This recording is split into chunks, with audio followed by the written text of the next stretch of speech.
जित जित मैं निरखत हूँ के लेखक पंडित बिरजू महाराज है और यह कोई कहानी नहीं है जबकि एक साक्षात्कार अर्थात का इंटरव्यू है। जब कवि बिरजू महाराज बहुत ज़्यादा फेमस हो जाते हैं तो उनका ही एक स्टूडेंट उनसे इंटरव्यू लेने के लिए आते हैं और पूछते हैं अपनी ज़िंदगी के बारे में बताइए, तो वही उनका पूरा साक्षात्कार अर्थात इंटरव्यू इस चैप्टर में दिया हुआ है। उसका जन्म की बात करें तो आपको लखनऊ के जफरीन अस्पताल में 4 फरवरी 1938 को हुआ था और वो भी अच्छे घराने में, और उतना ही नहीं रिहायशी कॉलोनी में ये रहता था जहाँ पे बड़े बड़े लोग रहता था।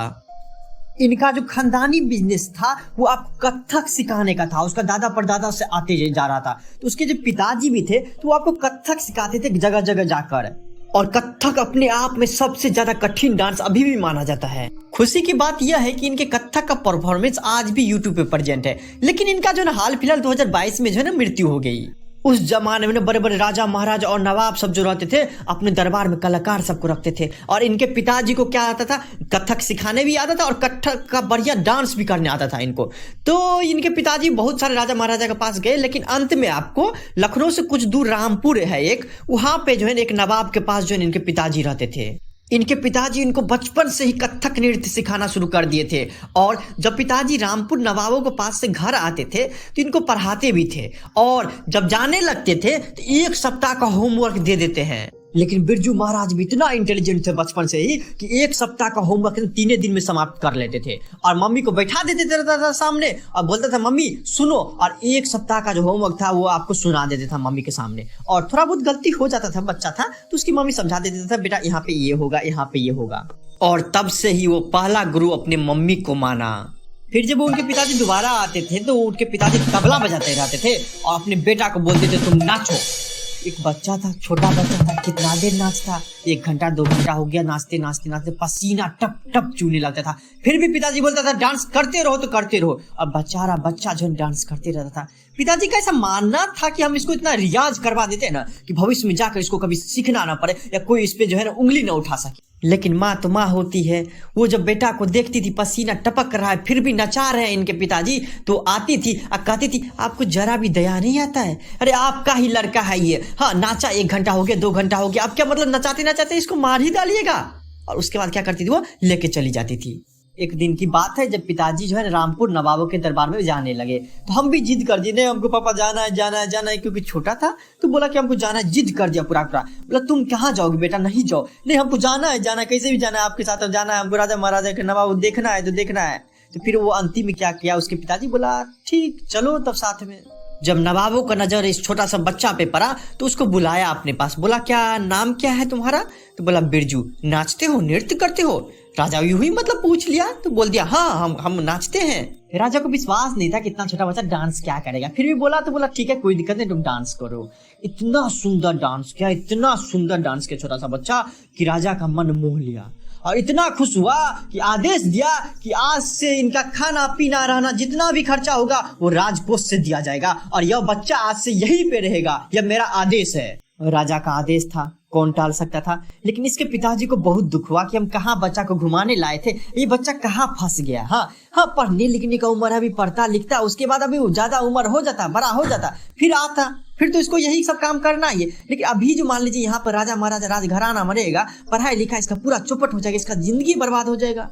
हे भगवान, हे बजरंगबली, अब क्या होगा अगर राजा साहब हमारे बेटा को छोड़ देंगे ना तो आपको 1.25 रुपए का लड्डू चढ़ाएंगे। अपने ही मन में वो बोलने लगा। राजा का आदेश था, लेकिन 2-4 दिन बाद पता नहीं राजा के मूड में क्या चेंज आया क्या नहीं। एक दिन इनके पिताजी को बुलाया, बोला पंडित जी इनको घर ही लेके जाइए, अभी छोटा बच्चा है, अभी पढ़ने लिखने का उम्र है, पढ़ेगा लिखेगा, बाकी बड़ा हो जाएगा ना तो फिर तो यहाँ पे आना ही है। उनके पिताजी पर बोले हाँ महाराज हाँ महाराज। उनके पिताजी तो यही चाहता ही थे कैसे भी मेरा बेटा यहाँ से चले जाए। पिताजी इनको जो है लेकर तुरंत जो है लखनऊ अपने घर आ गए और अपने नहा धोआ के मंदिर चले गए और 1.25 रुपए का लड्डू सबसे पहले जाके चढ़ा दिए। आगे कभी बिरजू महाराज का ही एक दोस्त था जो कि आपको बिरजू महाराज के ही साथ जो है कथक सीखता था, इनके पिताजी ही सिखाते थे। और कभी भी बिरजू महाराज के पिताजी को जो निमंत्रण कहीं से आता था तो डांस सबका या प्रोग्राम सबका तो इन्हीं दोनों को लेके जाता था। हाँ अपना ही बेटा था, लेके चले जाता था, और डांस इतना अच्छा सिखाया था, इतना अच्छा डांस करता था और इतना अच्छा पैसा मिलता था, खूब पैसा मिलता था इन दोनों पे। तो ये क्या करते थे, इनके पिताजी पूरा पैसा अपने पास रख लेते थे।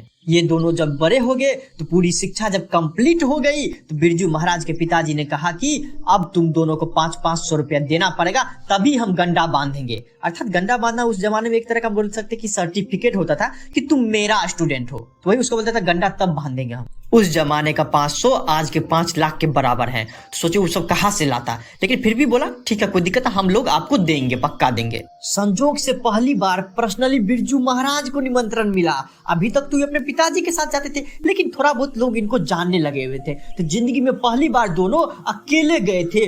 तो जब वहां गए और डांस करना शुरू कर दे, वो ताली की गड़गड़ाहट, पैसे की बारिश, इतना पैसा पड़ा कि वो घर आके दोनों जो है पापा को 500-500 रुपया दे दिया। पिताजी भी बड़े खुश। अब बिरजू महाराज भी सोच ही रहे थे कि पापा भी कमाएंगे, हम भी कमाएंगे, घर तो बढ़िया से चलेगा, एकदम मजा आ जाएगा, घर उड़ भी खरीद लेंगे। लेकिन कुछ दिन बाद इनके पिताजी चल बसे। बदकिस्मती देखिए कि उस दिन क्या था, जिस दिन उसके पिताजी मरे 1 भी रुपया नहीं था उसके घर में। सबसे बड़ी समस्या आ गई, तो अंतिम संस्कार कैसे होगी, पैसा तो है नहीं, यहाँ तक कि कफन खरीदने का भी पैसा नहीं बचा था उस टाइम। फिर भी कैसे भी करके अपने चाचा शंभू महाराज से कुछ पैसा लिए और अंतिम कामकाज संपन्न किए। लेकिन पता नहीं इनके पिताजी की मृत्यु के बाद भगवान इनसे रूठ गया था, या बदकिस्मती बोलिए कि इसके पास उसके बाद एक भी प्रोग्राम नहीं आया। पैसे तो थे नहीं, तो कभी दुकान से उधारी, कभी चाचा से उधारी ले लेते थे, कभी अगल से, कभी बगल से, मतलब पैसा ले लेके कैसे भी घर चलाते थे। लेकिन कितना दिन ऐसी कर्जा ले लेके चलाएगा। एक टाइम ऐसा आ गया कि इसको अपना घर तक गिरवी रखना पड़ गया। एक तो सर पे कर्ज इतना, दूसरी तरफ पति के शोक में डूबी इसकी माँ भी बीमार रहने लगी। एक और डर उसकी मम्मी को सताने लगा कि हम आज हैं कल रहेंगे कि पता नहीं, मैं अगर मर गई तो अपने बेटे का शादी नहीं देख पाएंगे। औरत जात क्या करेगा, माँ रहती है, सबसे ज्यादा उम्मीद रहता है कि बेटा का शादी कम से कम देख ले फिर मरेंगे। अच्छा होगा कि अपने बेटे का शादी मरने से पहले देख लेते तो कितना अच्छा होता। एक दिन उसकी माँ जो है ना अंततः बोल ही दी कि बेटा हम लड़की देख लिए हैं, तुमको शादी करना पड़ेगा।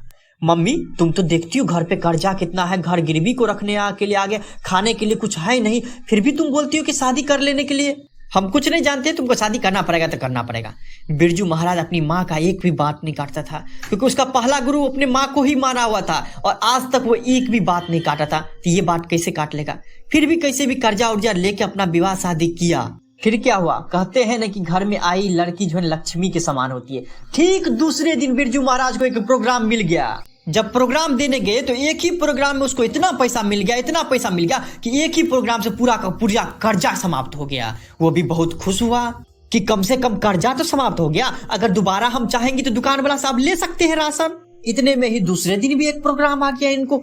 फिर क्या था, वो पीछे उलट के कभी नहीं देखे, एक के बाद प्रोग्राम, एक के बाद प्रोग्राम आते गया, कभी भी इसकी जिंदगी में बंद नहीं हुआ। फिर जब पैसा आना शुरू हो गया तो सबसे पहले वो एकदम आलीशान महल बनाया। उसके बाद क्या कुछ दिन बाद एक सेकेंड हैंड साइकिल खरीद लिया।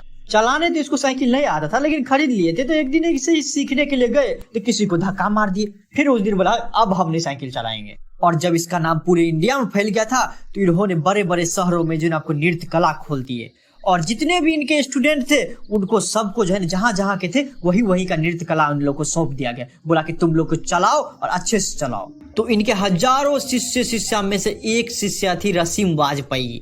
वो आई थी और इंटरव्यू ले रही थी कि बताइए अपने जिंदगी के बारे में, अपनी पत्नी के बारे में, अपने जीवन के बारे में कि कैसा आपका जिंदगी था। और वो बताते गए और ये इंटरव्यू की तरफ पूछते गए, इसलिए इसका नाम पड़ गया साक्षात्कार। वो कहते हैं कि जब हम स्टेज पर परफॉर्मेंस करने के लिए जाते थे और हमको चेचक हुआ था तो हम इतना मेकअप कर लेते थे कि चेचक का पता ही नहीं चलता था, और हम जब स्टेज पर चढ़ते थे तो कोई पहचान ही नहीं पाता था कि पंडित बिरजू महाराज ही है। और इस लगन से हम डांस करते थे कि किसी को जो है हमारे चेचक पे नजर ही नहीं जाता था, सब हमारा डांस देखते थे। और यहीं पे पूरा ये खत्म हो जाता है।